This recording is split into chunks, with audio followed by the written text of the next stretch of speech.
रात का तीसरा पहर था जब सभी सो रहे थे। अंजलि की नींद अचानक खुल गई।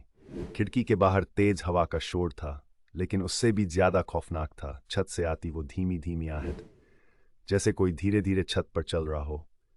अंजलि ने इसे अपने दिमाग का भ्रम मानकर नजरअंदाज करने की कोशिश की और वापस सोने की कोशिश की, लेकिन आहट थमी नहीं।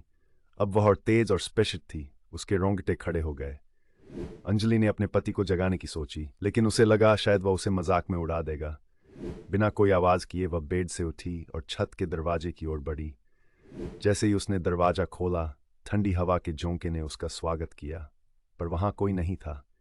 लेकिन वो आहट अब और तीव्र हो गई, जैसे कोई उसके बेहद करीब हो। उसने अपने चारों ओर नजर दौड़ाई, पर वो अकेली थी।